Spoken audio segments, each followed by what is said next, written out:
सुखदेव गोस्वामी उनको यही बता रहे हैं कि नारद जी द्वारा के पूछे जाने पर जो ब्रह्मा जी हैं, जिनको जो उन्हें भगवान के द्वारा ज्ञान प्राप्त हुआ था, वो ज्ञान एज इट इज वो नारद जी को बता रहे हैं। अब यहाँ पर वही चर्चा आगे चल रही है, नारद जी ब्रह्मा जी से पूछ रहे हैं। अध्याय 5, समस्त कारणों के कारण। जो लोग पढ़ना चाह रहे हैं हैंड रेज कर लीजिएगा। जयप्रकाश प्रभु जी आप पढ़िएगा। हरे कृष्णा माता जी। हरे कृष्ण। नारद उवाच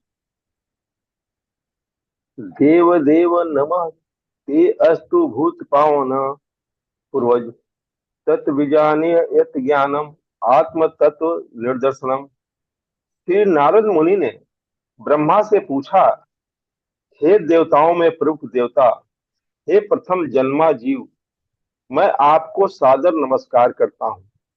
कृपया करके मुझे वह दिव्य ज्ञान बताएं जो मनुष्य को आत्मा तथा परमात्मा के सत्य तक ले जाने वाला है। तात्पर्य, परंपरा प्रणाली अर्थात गुरु शिष्य परंपरा की पूर्णता की ओर भी पुष्टि हो रही है। परंपरा प्रणाली अर्थात गुरु शिष्य परंपरा की पूर्णता की और भी पुष्टि हो रही है। पिछले अध्याय में यह स्थापित किया गया था कि प्रथम जन्मा जीव ब्रह्मा ने सीधे परमेश्वर से ज्ञान प्राप्त किया और उन्होंने वही ज्ञान अगले शिष्य नारद मुनि को प्रदान किया। नारद मुनि ने ज्ञान प्रदान किए जाने की प्रार्थना की तो ब्रह्मा ने पूछे जाने पर ज्ञान प्रदान किया। अतएव सही व्यक्ति से दिव्य ज्ञान के लिए याचना करना और सही ढंग से उसे प्राप्त करना परंपरा का विधान है। इस विधि की स्थिति श्रीमद् भगवत गीता 4.2 में की गई है। जिज्ञासु अध्येता को चाहिए कि वो समर्पण, विनीत जिज्ञासा तथा सेवा द्वारा दिव्य ज्ञान प्राप्त करने के लिए सुयोग्य गुरु के समीप जाए। इस तरह विनीत जिज्ञासा तथा सेवा द्वारा प्राप्त ज्ञान धन के बदले प्राप्त होने वाले ज्ञान से अधिक प्रभावात्मक होता है। ब्रह्मा तथा श्री नारद मुनि की परंपरा का गुरु कभी वित्तीय लाभ नहीं चाहता। प्रामाणिक शिष्य को अपनी प्रतिष्ठावान सेवा से उसे प्रसन्न करके आत्मा तथा परमात्मा के संबंध तथा स्वभाव का ज्ञान प्राप्त करना होता है। हरे कृष्णा माता जी। हरे कृष्ण। कल्पना गोयल माता जी पढ़िएगा आगे। हरे कृष्णा माता जी। हरे कृष्ण। यद्रूपम यतिष्ठानम यतः सृष्टमिदं प्रभो यत्स्थम यत्परम यच् तत्त्वं वद ततः। हे पिताजी, कृपया इस व्यक्त जगत के वास्तविक लक्षणों का वर्णन कीजिए। इसका आधार क्या है, इसका सर्जन किस प्रकार किया गया, यह किस तरह संस्थित है और यह सब किसके नियंत्रण में किया जा रहा है।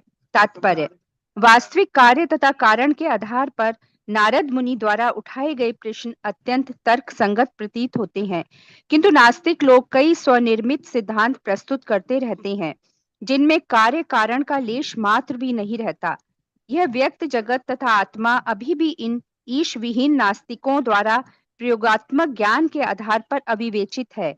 यद्यपि उन्होंने अपने उर्वर मस्तिष्क द्वारा निर्मित अनेक सिद्धांत प्रस्तुत किए हैं, किंतु नारद मुनि ऐसे मानसिक चिंतन परक सिद्धांतों के विपरीत सृष्टि संबंधी सारे वास्तविक तथ्यों को जानने के इच्छुक थे। उन सिद्धांतों के द्वारा नहीं, आत्मा तथा परमात्मा संबंधी दिव्य ज्ञान में जगत तथा इसकी सृष्टि की पृष्ठभूमि का ज्ञान सम्मिलित होता है। घटनाओं से भरे इस जगत में किसी भी बुद्धिमान व्यक्ति को यथार्थ रूप तीन बातें दिखती हैं: जीव, व्यक्त जगत तथा इनके ऊपर अंतिमतम नियंत्रण। बुद्धिमान व्यक्ति देख सकता है कि न तो जीव न ही व्यवहार जगत संयोग जन्य सृष्टियां हैं। सृष्टि एवं इसके नियमनकारी कार्य कारणों से इसके पीछे किसी बुद्धिमान मस्तिष्क की योजना कार्यशील प्रतीत होती है और शुद्ध जिज्ञासा द्वारा किसी ऐसे व्यक्ति की सहायता से परम कारण को खोजा जा सकता है जो उन्हें वास्तव में जानता हो। हरे कृष्णा माता जी। हरे कृष्णा। कालीचरण प्रभु जी पढ़िएगा। हरे कृष्ण। हरे कृष्ण। सर्वं एतद् भवान् वेद भूत भव्य भवत् प्रभु करामल करामलकवद् विश्वं विज्ञानावसितं तव। हे पिताजी, आप यह सब वैज्ञानिक ढंग से जानते हैं, क्योंकि भूतकाल में जो कुछ रचा गया, भविष्य में जो भी रचा जाएगा, या वर्तमान में जो कुछ रचा जा रहा है, तथा इस ब्रह्मांड के भीतर जितनी सारी वस्तुएं हैं, वे सब आपकी हथेली पर आंवले के सदृश हैं। तात्पर्य: इस व्यक्त ब्रह्मांड तथा ब्रह्मांड के भीतर की प्रत्येक वस्तु के प्रत्यक्ष सृष्टा ब्रह्मा ब्रह्मा है। अतः वे जानते हैं कि भूतकाल में क्या घटा, भविष्य में क्या घटित होगा, और इस समय क्या घट रहा है।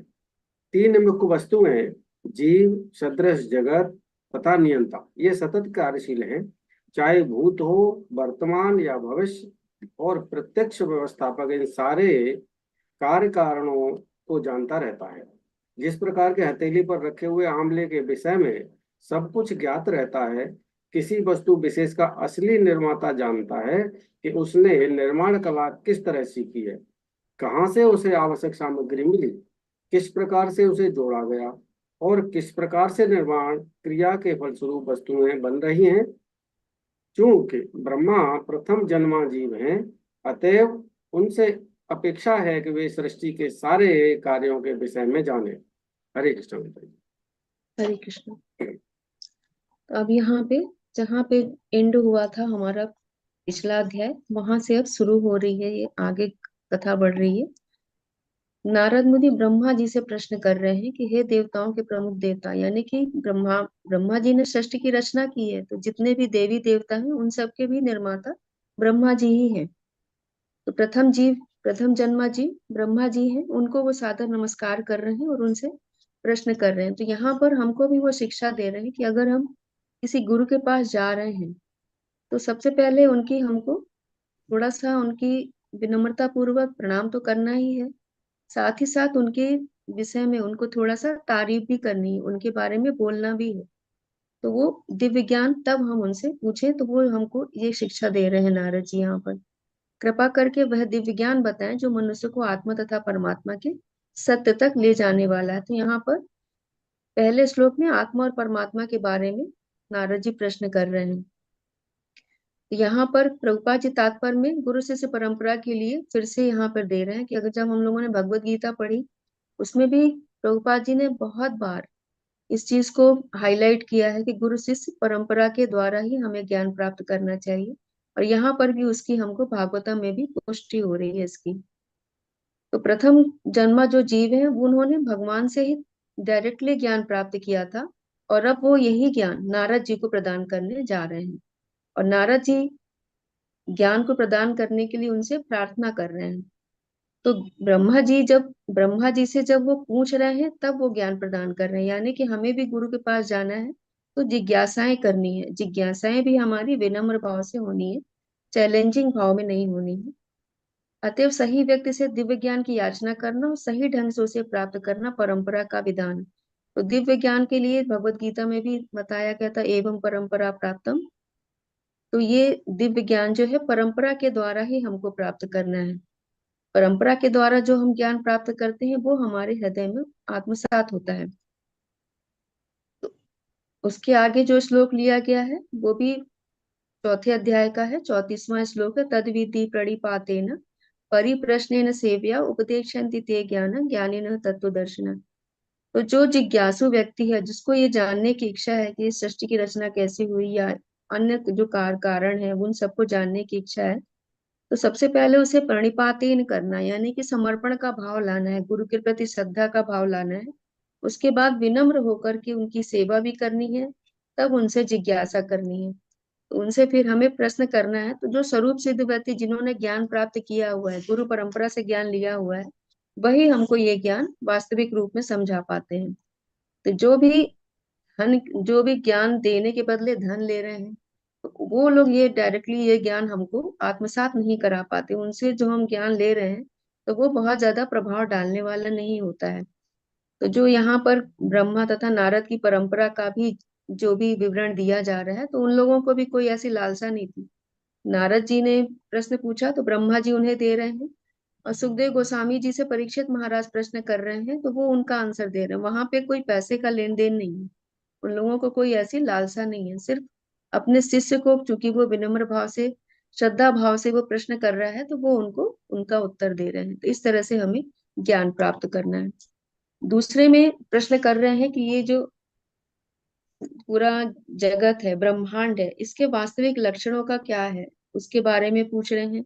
ये कहाँ पर स्थित, इसका आधार क्या है, इसका सृजन किस प्रकार किया गया है, और यह किस प्रकार विलय होता है। संस्थित का मतलब है पुनः जब प्रलय आता है तो ये कहाँ पर जाके विलय हो जाता है, और ये जो पूरी सृष्टि है ये किसके नियंत्रण में है, ये प्रश्न कर रहे हैं।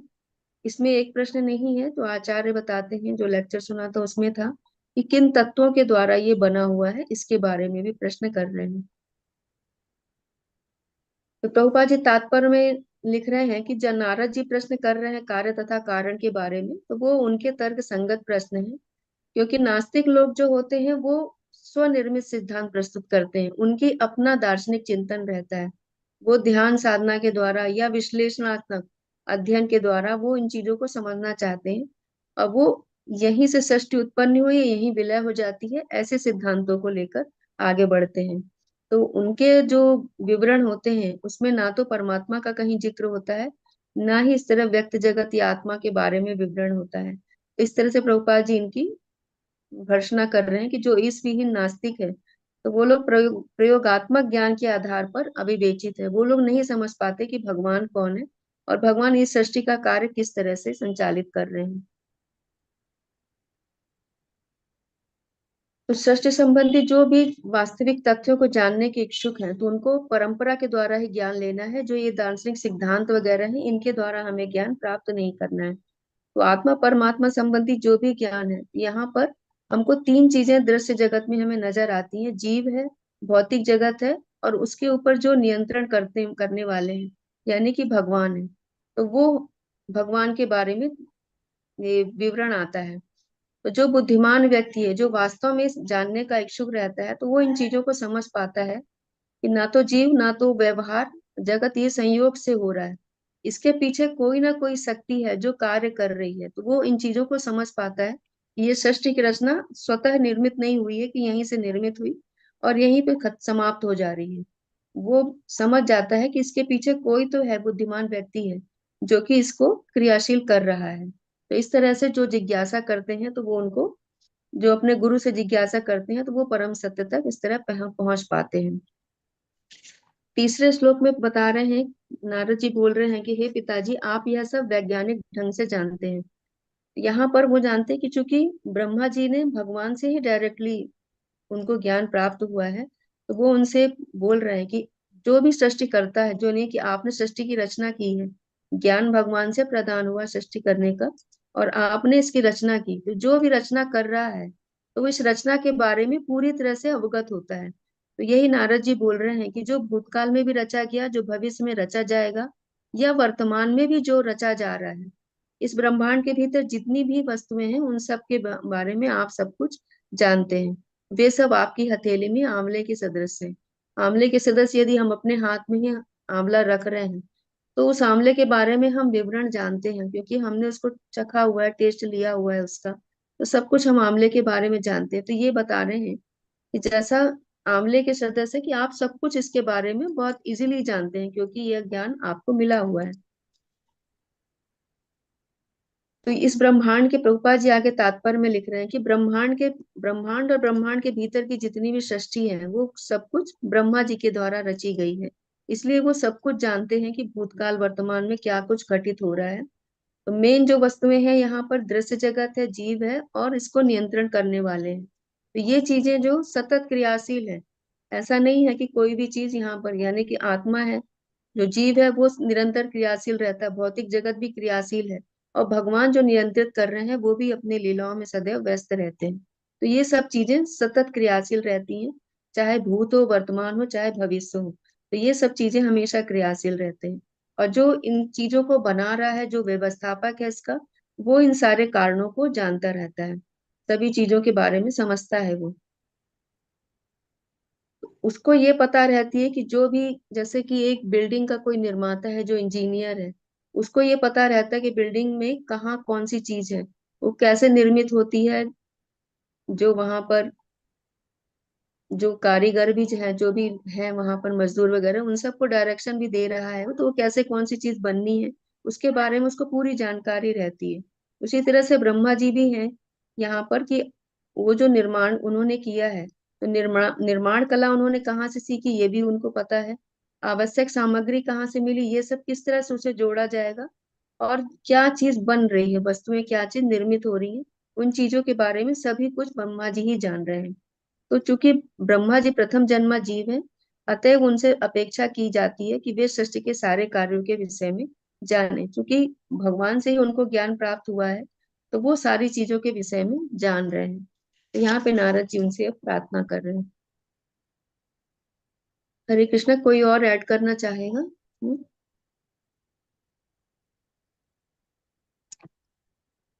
आगे बढ़ते हैं। कुसुमलता माता जी पढ़िएगा आगे। हरे कृष्ण माता जी। हरे कृष्णा। यत विज्ञानो यत आधारो यत परस्त्वम यद आत्मक एक सृष्टि भूतानि भूतैरेव आत्म माया। हे पिताजी, आपके ज्ञान का स्रोत क्या है? आप किसके संरक्षण में रह रहे हैं? आप किसकी अधीनता में कार्य कर रहे हैं? आपकी वास्तविक स्थिति क्या है? क्या आप अकेले ही सारे जीवों को अपनी निजी शक्ति के द्वारा भौतिक तत्वों से उत्पन्न करते हैं? तात्पर्य: श्री नारद मुनि को यह ज्ञात था कि ब्रह्मा जी ने कठिन तपस्या करके सृजन शक्ति प्राप्त की थी, अतः वे समझ सके कि ब्रह्मा जी से भी कोई श्रेष्ठ कोई है जिन्होंने ब्रह्मा को सृजन शक्ति से अभिभूत किया है। इसीलिए उन्होंने सारे प्रश्न पूछे। अतः प्रगतिशील वैज्ञानिक उपलब्धियों की खोजें स्वतंत्र नहीं होती। वैज्ञानिक को किसी वस्तु का ज्ञान प्राप्त करना पड़ता है जो पहले से अस्तित्व में होती है, और वह अपने अद्भुत मस्तिष्क के द्वारा ऐसा करता है जिसका सृजन कोई अन्य ने किया है। एक वैज्ञानिक इस प्रकार से प्रदत्त मस्तिष्क से कार्य कर सकता है, लेकिन उसके लिए अपना खुद का मस्तिष्क या इसी तरह का अन्य मस्तिष्क उत्पन्न कर पाना संभव नहीं है। अतः किसी भी सृष्टि के मामले में ना तो कोई स्वतंत्र है, ना ऐसी सृष्टि स्वचालित है। हरे कृष्ण। हरे कृष्णा। मंजू गुप्ता माता जी पढ़िएगा। हरे कृष्णा प्रभु जी। माता जी हरे कृष्णा। हरे कृष्णा। आत्मन भाव्यते तानि च पराभावयन् स्वयं आत्मशक्तिं वष्टभ्य रिवाक्लम। जिस प्रकार मकड़ी अपने जार को सरलता से उत्पन्न करती है और दूसरों के द्वारा पराजित किए हुए बिना अपनी सृजनशीलता प्रकट करती है, उसी प्रकार आप अपनी आत्मनिर्भरता की शक्ति को प्रयुक्त करके दूसरे से सहायता लिए बिना सृजन करते हैं। तात्पर्य: आत्मनिर्भरता का सर्वश्रेष्ठ उदाहरण सूर्य है।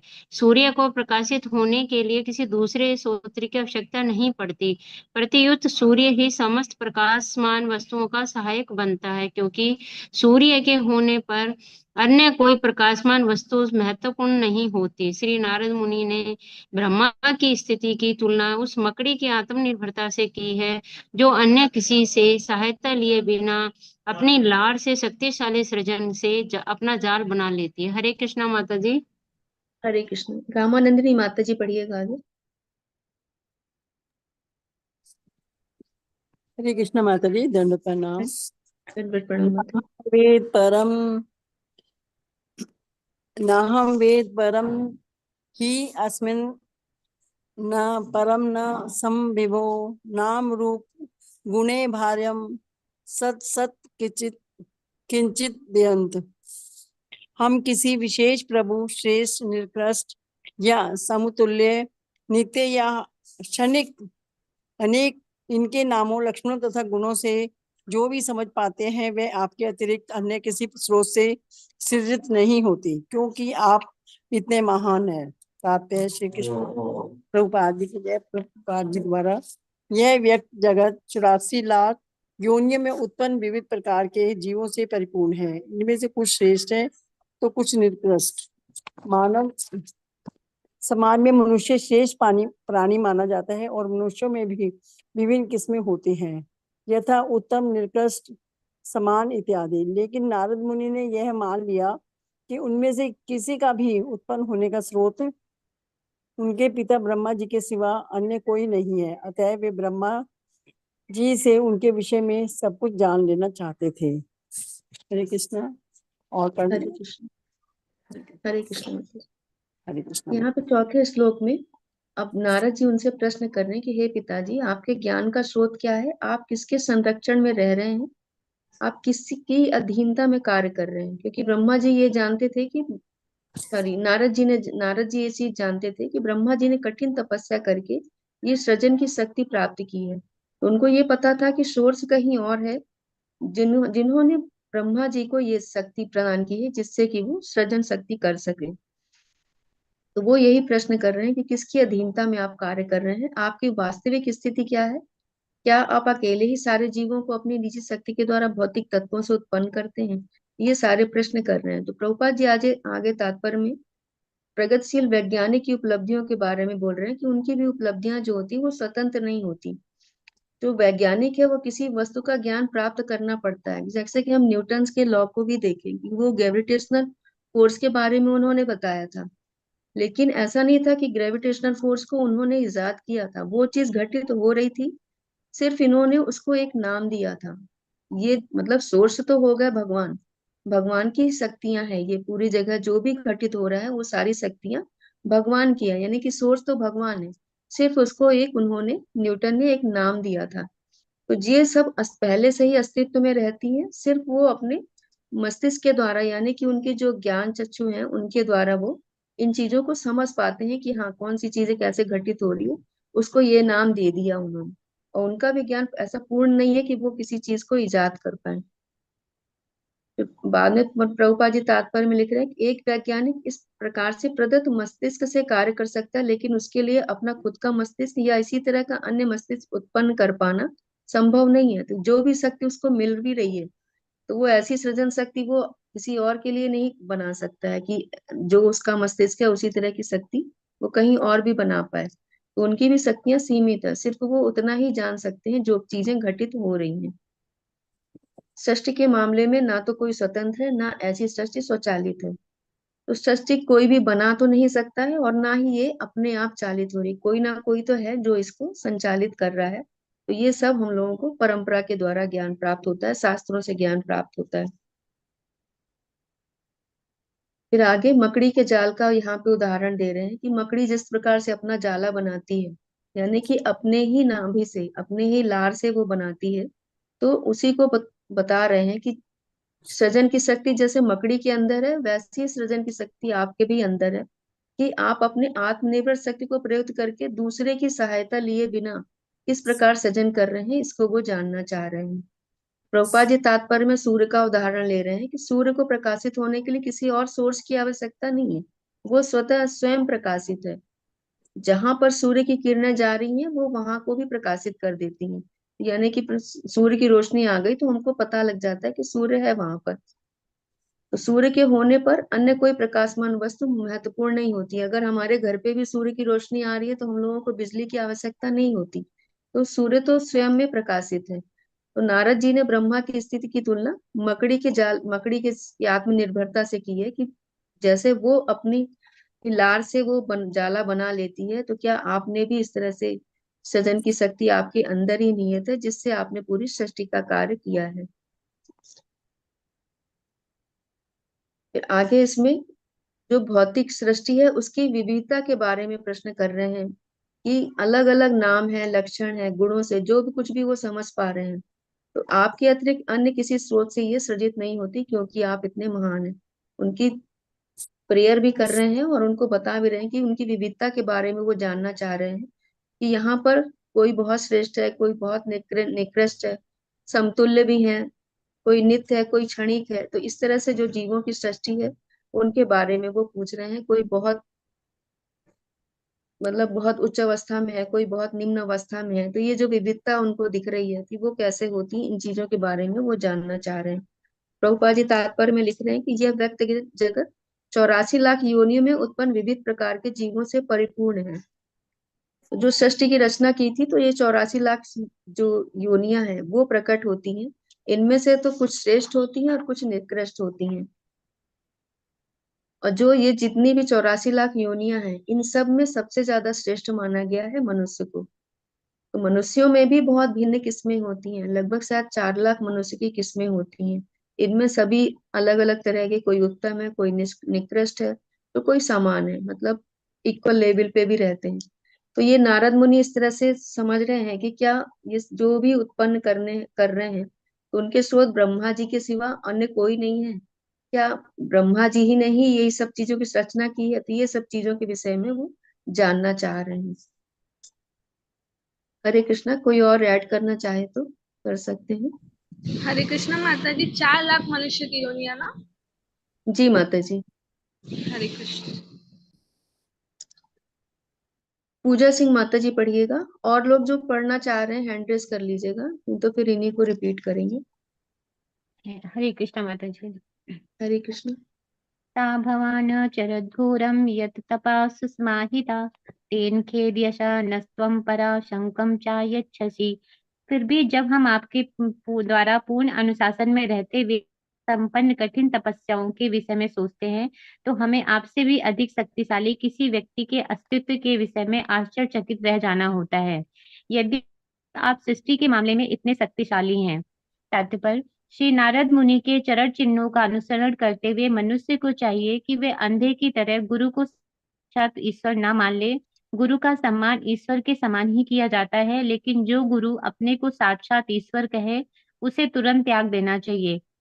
नारद मुनि ने ब्रह्मा को सृष्टि करने के अद्भुत कार्य के कारण परमेश्वर मान लिया था, लेकिन जब उन्होंने देखा कि ब्रह्मा जी भी किसी श्रेष्ठ पुरुष की पूजा कर रहे हैं, तो उनको संदेह हुआ।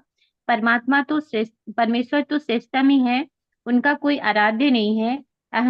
अहंगोपासिता या जो साक्षात ईश्वर बनने के उद्देश्य से अपनी पूजा करता है, भ्रामक है। लेकिन बुद्धिमान शिष्य तुरंत पहचान सकता है कि परमेश्वर को ईश्वर बनने के लिए किसी, यहाँ तक कि अपनी भी पूजा करने की आवश्यकता नहीं रहती। भले ही दिव्य अनुभूति के लिए अहंगोपासना एक विधि हो, लेकिन इससे वे कभी ईश्वर नहीं बन सकता। कोई भी व्यक्ति आत्म अनुभूति की विधि से ईश्वर नहीं बनता। नारद मुनि ने ब्रह्मा जी को परम पुरुष के रूप में सोचा था कि उन्होंने देखा कि वे दिव्य अनुभूति की विधि में लगे हैं, तो उन्हें संदेह हुआ। अतः वे सही सही जानकारी चाह रहे थे। हरे कृष्णा माता जी। हरे कृष्ण। नंदिनी माता जी पढ़िएगा। हरे कृष्ण माता जी। हरे कृष्ण। सर्वं सर्वज्ञ सकलेश्वर विजानीहि यच्च वेदमहं भूतेन शासितः।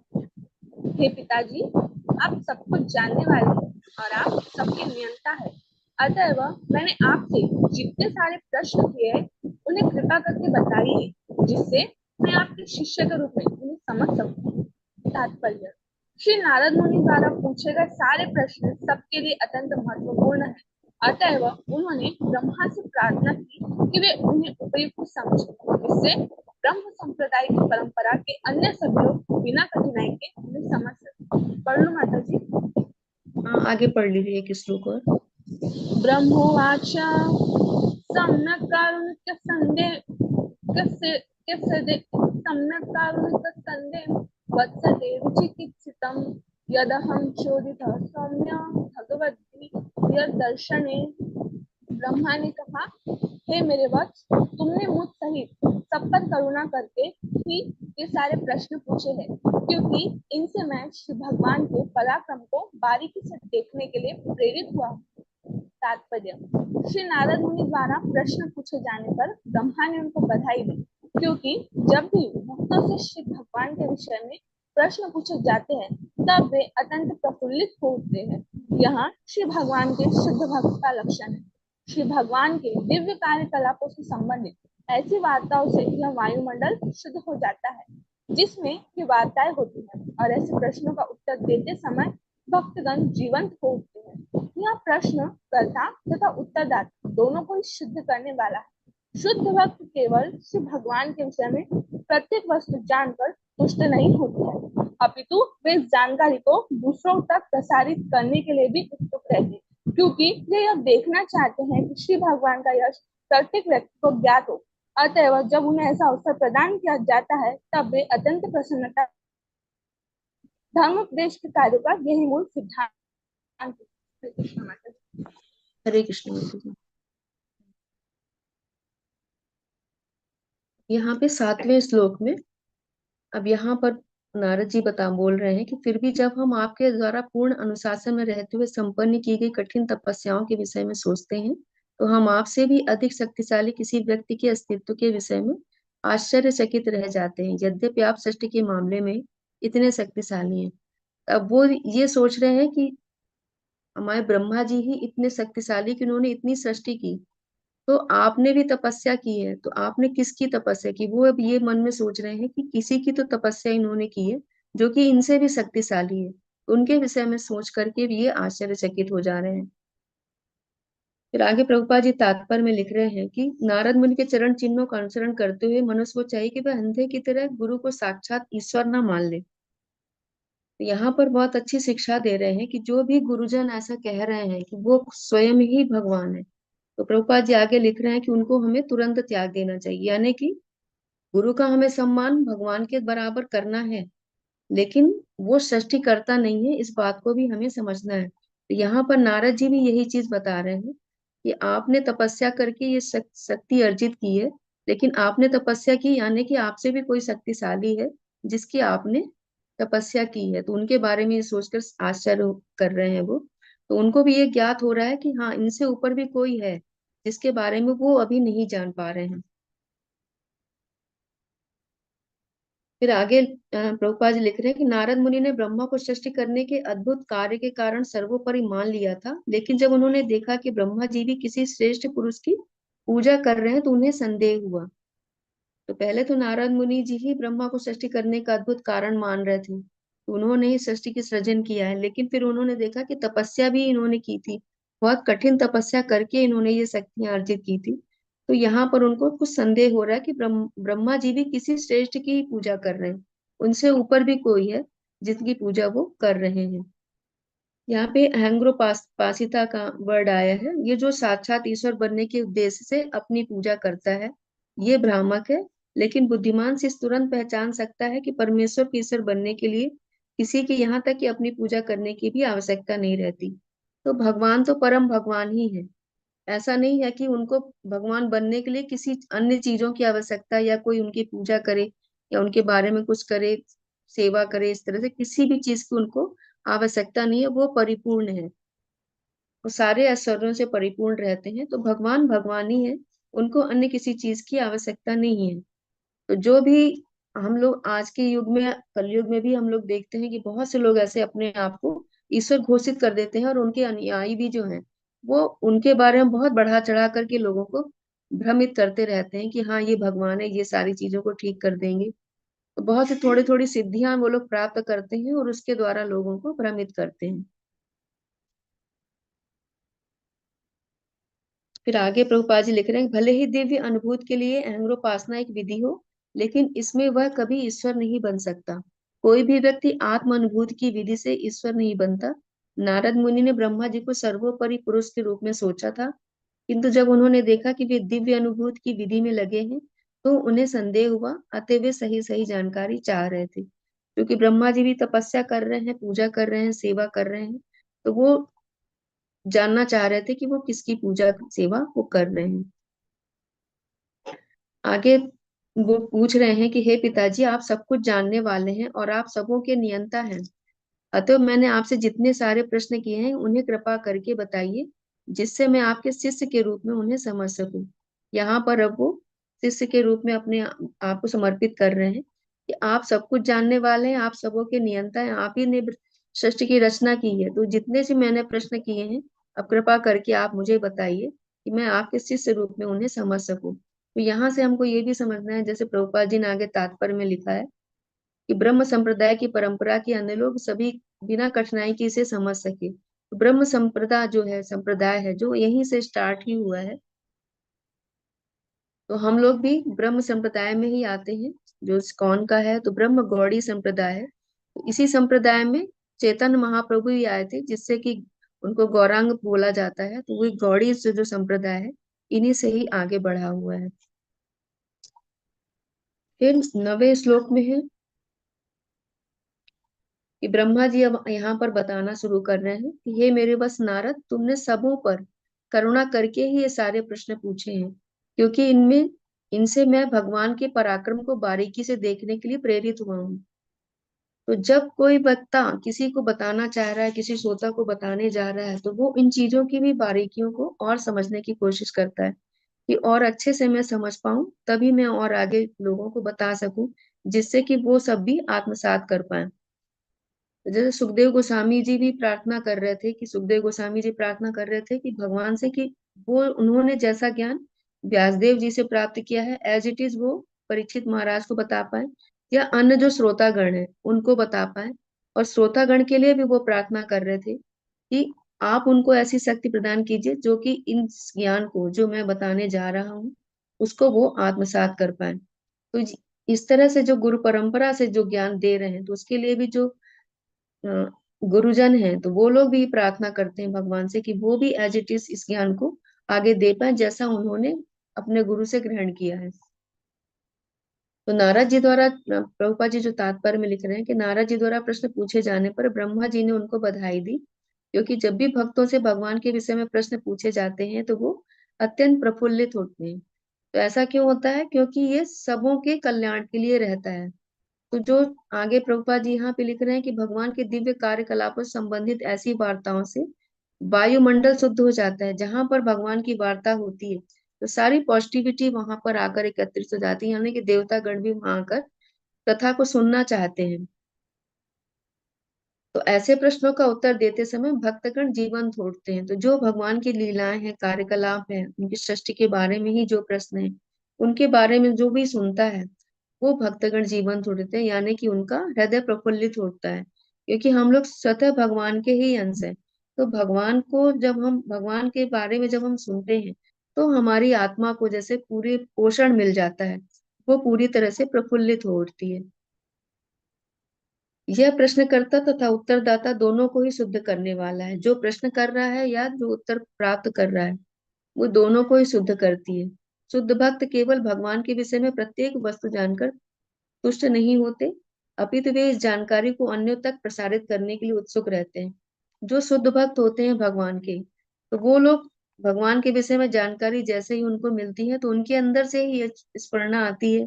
भगवान ही उनको प्रेरित करते हैं कि अब तुमको और आगे इसको विस्तारित करना है। तो शुद्ध भक्त जो भी होते हैं, हमेशा भगवान के विषय में जान करके खुद तो संतुष्ट होते हैं, और वो खुद भी आनंदित रहते हैं उसमें, और चाहते हैं कि और दूसरे लोग भी जो हैं वो इस ज्ञान से संतुष्ट हो और पूरी तरह से आनंद में हो जाए।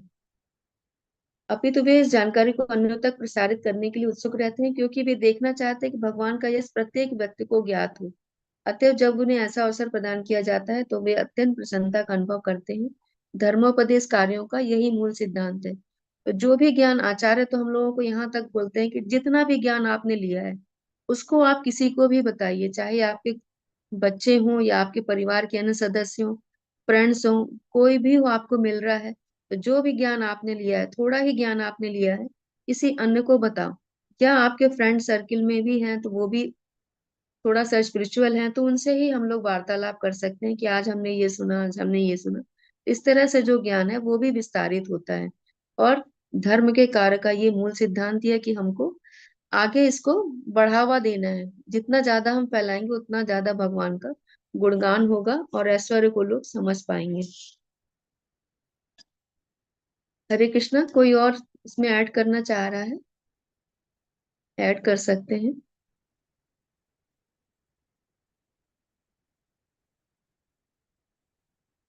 कुसुम कालिया माता जी पढ़िएगा। हरे कृष्णा माता जी। हरे कृष्णा।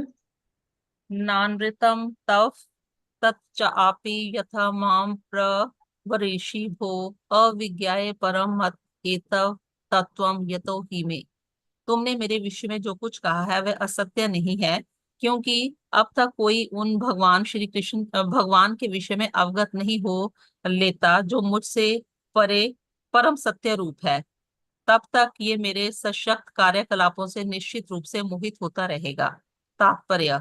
कूपमंडूक तर्क ये बताता है कि कुएं की चार दीवारी तथा वातावरण के भीतर रहने वाला मेंढक विशाल सागर की लंबाई चौड़ाई का अनुमान नहीं लगा सकता।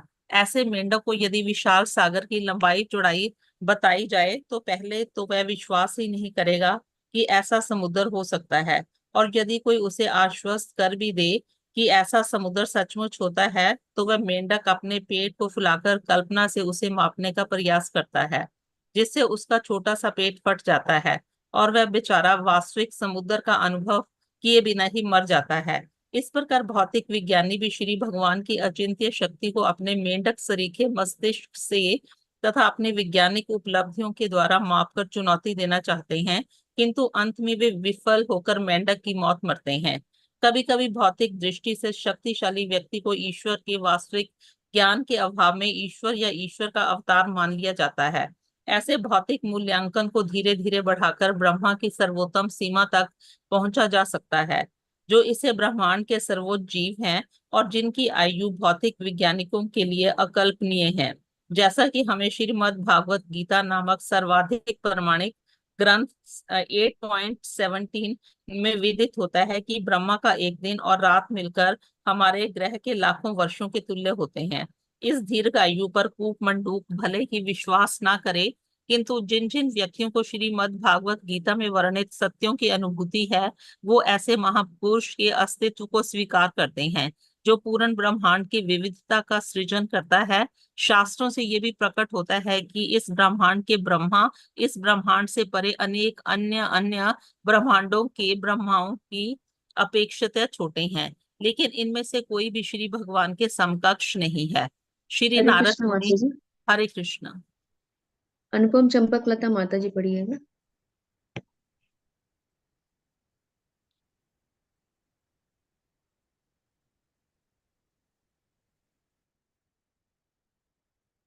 हरे कृष्ण।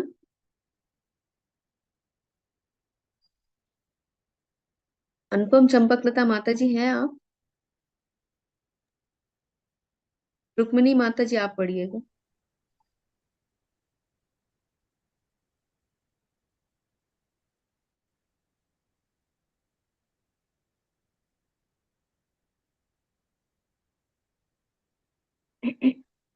मैं पढ़ूं माता जी? हरे कृष्णा। हरे कृष्ण पढ़िए माता जी। दोनों जी जी। माता जी नहीं है शायद। श्री नारद मुनि मुक्त आत्माओं में से एक है और मुक्ति मिलने के पश्चात नारद जी कहलाए, अन्यथा इसके पूर्व वे केवल एक दासी पुत्र थे। यहाँ प्रश्न पूछा जाता है कि नारद मुनि को परमेश्वर का ज्ञान क्यों नहीं था और उन्होंने ब्रह्मा को परमेश्वर क्यों मान लिया था, जबकि वास्तविकता ऐसी न थी। मुक्त आत्मा कभी ऐसे भ्रामक विचार से मोहित नहीं होता, तो फिर नारद मुनि एक सामान्य अल्पज्ञ व्यक्ति की तरह इस प्रकार के प्रश्न क्यों पूछ रहे हैं? ऐसा ही मोह अर्जुन को भी हुआ था, यद्यपि वे श्री भगवान के नित्य सखा थे। अर्जुन या नारद मुनि जैसा मोह श्री भगवान की इच्छा से ही उत्पन्न होता है, जिससे कि अन्य अमुक्त बद्ध व्यक्ति भी श्री भगवान के वास्तविक सत्य तथा ज्ञान की अनुभूति प्राप्त कर सके। श्री नारद मुनि जी के मन में ब्रह्मा के सर्वशक्तिमान होने का जो संदेह उठा, वह कूप मंडूकों के लिए अच्छा पाठ है कि वे श्री भगवान की गलत पहचान करके मोहित न हो जाए। यहाँ तक कि ब्रह्मा जैसे महापुरुषों से तुलना करके, और उनकी तो कोई बात ही नहीं, जो शूद्र मानव अपने आप को ईश्वर या ईश्वर का अवतार कहते हैं, परमेश्वर सदैव सर्वश्रेष्ठ रहते हैं। और जैसा हमने अपने तात्पर्यों में कई बार प्रतिपादित किया है, कोई भी जीव यहाँ तक कि ब्रह्मा के स्तर तक भी स्वयं को श्री भगवान होने का दावा नहीं कर सकता। जब लोग किसी महापुरुष की मृत्यु के पश्चात वीर पूजा के रूप में उसको ईश्वर की तरह पूजने लगे, तो इससे किसी को दिग्भ्रमित होना नहीं होना चाहिए। अयोध्या के राजा श्री रामचंद्र जैसे अनेक राजा हुए हैं, किंतु प्रामाणिक शास्त्र में कहीं भी ऐसे राजाओं का उल्लेख ईश्वर के रूप में नहीं हुआ है। भगवान श्री राम होने के लिए आवश्यक योग्यता एक अच्छा राजा होना नहीं, अपितु श्री भगवान होने के लिए भगवान श्री कृष्ण जैसा महान पुरुष होना आवश्यक है।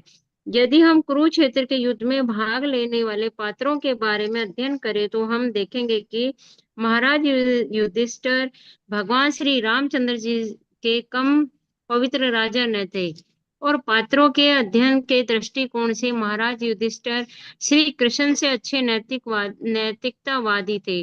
भगवान श्री कृष्ण ने महाराज युधिष्ठिर से झूठ बोलने के लिए कहा, किंतु महाराज युधिष्ठिर ने इसका प्रतिरोध किया। लेकिन इसका अर्थ यह नहीं कि महाराज युधिष्ठिर भगवान श्री रामचंद्र जी या भगवान श्री कृष्ण के तुल्य थे। महापुरुषों ने महाराज युधिष्ठिर को पुण्य आत्मा कहा है, किंतु भगवान के रूप में उन्होंने केवल श्री राम या कृष्ण को ही स्वीकार किया है। अतएव श्री भगवान सभी परिस्थितियों में भिन्न सत्ता होते हैं और उसके विषय में कोई अवतारवाद लागू नहीं होता। श्री भगवान सदैव भगवान रहते हैं और सामान्य प्राणी कभी भी उनकी समान समता नहीं कर सकता। हरे कृष्णा माता जी। हरे कृष्ण। धन्यवाद माता जी। अब यहाँ पर ब्रह्मा जी नारद जी से कह रहे हैं, तुमने मेरे विषय में जो कुछ कहा है वह असत्य नहीं है, क्योंकि जब तक कोई उन भगवान के विषय में अवगत नहीं हो लेता जो मुझसे परे परम सत्य के रूप में है, तब तक वह मेरे सशक्त कार्यकलापों से निश्चित रूप से मोहित होता रहेगा। तो ये आज जो वैज्ञानिकों के बारे में ही है कि प्रभुपाद जी आगे लिख रहे हैं कि बहुत से लोग ऐसे जो नास्तिकतावाद हैं कि वो लोग भगवान की सृष्टि को मानते ही नहीं कि भगवान की सृष्टि है या भगवान है। तो ये यहाँ पर ब्रह्मा जी यही बता रहे हैं कि तुमने जो कुछ भी कहा वो सत्य है। तो जब तक कोई वास्तविक रूप से भगवान से अवगत नहीं हो लेता, जो उनसे परे है, जो परम सत्य के रूप में है, तो निश्चित रूप से वो ब्रह्मा जी के ही कार्यकलापों को समझता है कि यही सबसे शक्तिशाली है और इन्हीं को भ्रमित भ्रमित रहता है। फिर यहाँ पे प्रभुपाद जी कूप मंडूक में जो मेढक रहता है, यानी कि एक कुएं का मेढक है, तो वो अपनी सीमाओं में, जो कुएं की सीमाएं हैं, चार दीवारी है, उसी को समझता है कि ये बहुत बड़ा है। वो समुद्र की अगर के बारे में उसको कोई बताया जाए तो वो उसको विश्वास नहीं करता। वो समझता है कि कितना बड़ा होगा समुद्र, वो इस उसका अंदाजा ही नहीं लगा पाता। तो अगर कोई उसको आश्वस्त कर देता है तो उसको प्रभुपाद जी यहाँ लिख रहे हैं, तो वह मेढक अपने पेट को फुला फुला कर कल्पना से उसे मापने का प्रयास करता है, जिससे उसका छोटा सा पेट फट जाता है और वो वास्तविक समुद्र का दर्शन किए बिना मर जाता है। इसी प्रकार से भौतिक विज्ञानी भी हैं जो भगवान की अचिंत्य शक्तियों को समझ ही नहीं पाते। वो मेढक के शरीर के मस्तिष्क है उनका, यानी कि छोटा सा मस्तिष्क है, वो अपनी ही गणनाओं में ही उलझे रहते हैं। वो जो उपलब्धियां उनको हासिल हो जाती हैं, क्योंकि सृष्टि तो जो कुछ वहां पे घटित हो रहा है वो नेचुरल तौर पे घटित हो रहा है, सिर्फ वो उन चीजों को प्रकट कर रहे हैं कि हाँ ये चीजें ऐसी घटित हो रही हैं, उनको नाम दे रहे हैं। और चुनौती इस तरह से देना चाहते हैं कि ये सब चीजें जो घटित हो रही है नेचुरल तो ऐसा ही हो रही हैं, यहीं से प्रकट हो रही है, यहीं पे समाप्त हो रही है, इसके पीछे कोई सृष्टिकर्ता नहीं है, इसके कोई कार्य कारण उसको वो लोग नहीं मानते हैं। तो उनको ही यहाँ पे बता रहे कि अंत में वो विफल हो जाते हैं। तो जो वैज्ञानिकों की भी अवधारणा हम लोग देते हैं कि एक वैज्ञानिक कोई चीज बताता है, उसके बाद कुछ समय बाद दूसरा वैज्ञानिक आकर के उसी को काट देता है कि ऐसा ये घटित नहीं हो रहा है, इसके ऊपर ये चीजें घटित हो रही हैं। तो वो लोग खुद ही संतुष्ट नहीं रहते कि एक वैज्ञानिक ने कुछ बताया फिर वो परिवर्तित होता है। लेकिन अगर हम अपने शास्त्रों की बात करें तो शास्त्रों में जो कुछ भी लिखा गया है एज इट इज वो ऐसे ही है, ऐसा नहीं है कि उसमें कोई परिवर्तन आ गया हो। जो भी श्लोक है वो सारे श्लोक एज इट इज अभी तक है, 5000 वर्ष पूर्व लिखे गए थे, आज भी वो एज इट इज ऐसे ही, उसमें कोई भी परिवर्तन नहीं होता है। फिर आगे प्रभुपाद जी लिख रहे हैं कि कभी कभी भौतिक दृष्टि से शक्तिशाली व्यक्ति को वास्तविक ईश्वर के ज्ञान के अभाव में ईश्वर या ईश्वर का अवतार मान लिया जाता है। तो भौतिक दृष्टि से जो शक्तिशाली होता है लोग उसी की पूजा करने लग जाते हैं। कि अगर लोगों की कुछ इच्छाएं पूरी हो रही हैं या उनको कुछ मिल रहा है, वहां से कुछ फल वगैरह मिल रहा है, तो वो लोगों उनको ये समझने लगते हैं कि हाँ यही परमेश्वर है, इन्हीं से हमारी सारी चीजें पूरी हो रही हैं, और उनको भगवान की तरह पूजने लग जाते हैं। ऐसे भौतिक मूल्यांकन को धीरे धीरे बढ़ाकर ब्रह्मा जी की सर्वोत्तम सीमा तक पहुंचा जा सकता है, जो इस ब्रह्मांड के सर्वोच्च जीव हैं, जिनकी आयु भौतिक वैज्ञानिकों के लिए अकल्पनीय है।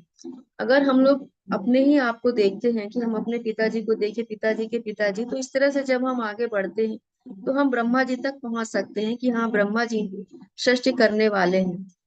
और फिर जो ज्ञान फिर हमको मिलेगा या गुरु परंपरा के द्वारा, तभी हम भगवान को समझ पाते हैं, क्योंकि उसके आगे ज्ञान हमको या तो शास्त्र देगा या तो गुरु परंपरा के द्वारा ही हमको प्राप्त हो पाता है। तो भगवत गीता में जो इधर दिया प्रामाणिक ग्रंथ है, उसमें 8:17 में भी बताया गया है कि ब्रह्मा जी का कितना बड़ा दिन होता है, कैसी रात होती है। तो जो भी भौतिक विज्ञानी है, भले इन चीजों पर विश्वास ना करे कि कौन सृष्टि करता है, कार्य कारण क्या हो रहा है, ब्रह्मा जी की आयु इतनी है, तो इन सब चीजों पे भले ही वो विश्वास ना करे, लेकिन ये चीजें सत्य हैं, क्योंकि हमारे शास्त्रों में है, गुरु परंपरा के द्वारा हमको ये चीजें प्राप्त हो रही हैं।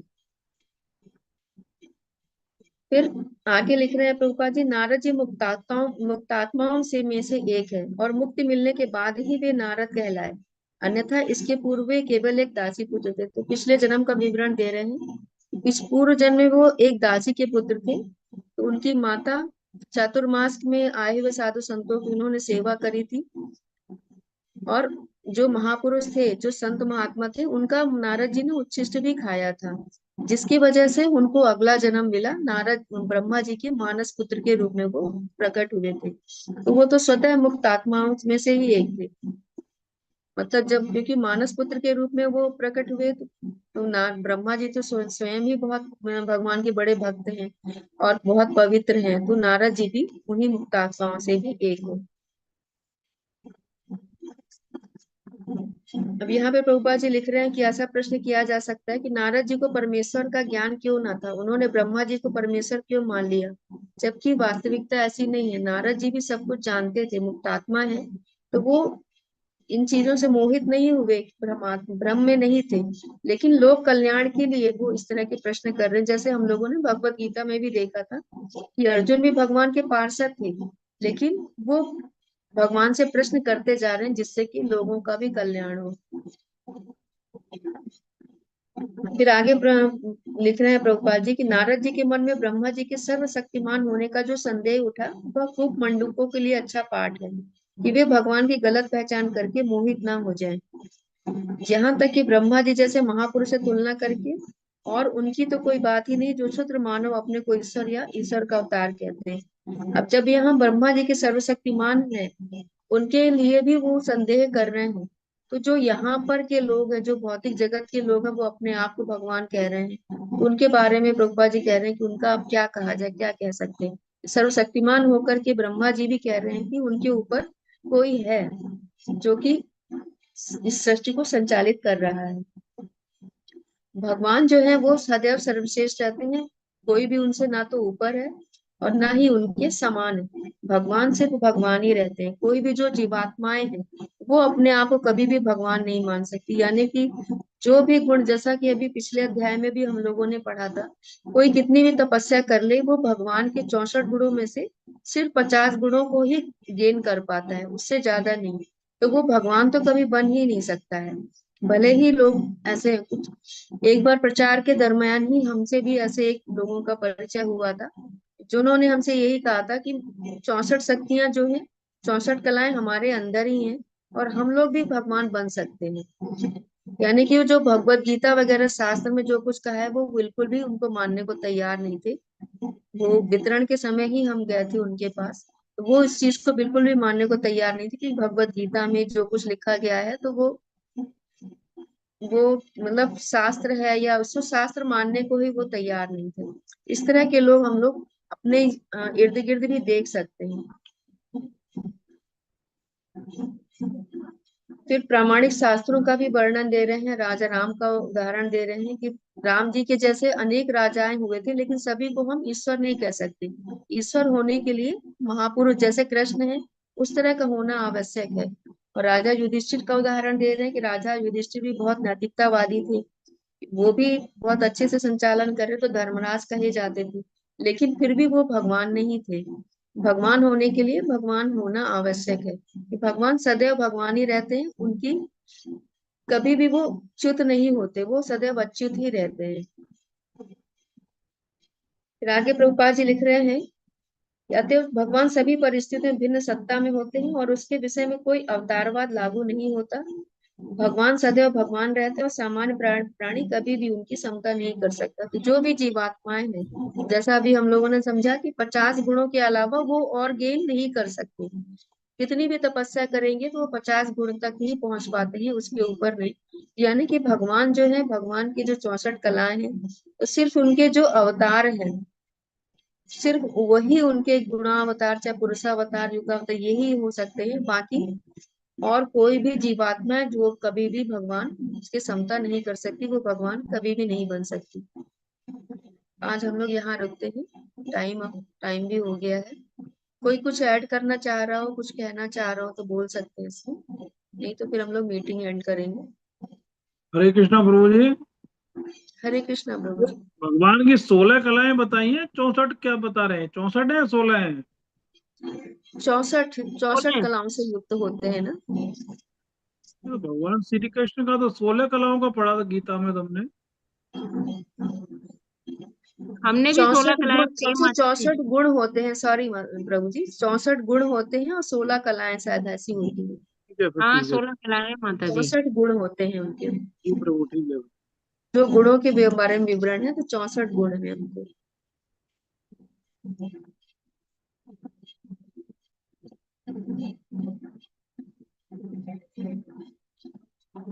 हरे कृष्णा। तो फिर हम लोग हरे कृष्ण महामंत्र और वैष्णव प्रणाम मंत्र बोलकर मीटिंग एंड करेंगे। हरे कृष्णा कृष्णा कृष्णा हरे हरे, हरे राम राम राम हरे हरे। वाञ्छाकल्पतरुभ्यश्च कृपा सिन्धुभ्य एव च पतितानां पावनेभ्यो वैष्णवेभ्यो नमो नमः। सभी वैष्णव भक्त वृंद की जय। श्रील प्रभुपाद की जय। निताई गौर प्रेमानंदी हरि हरि बोल। श्री श्री राधा रमण बिहारी की जय।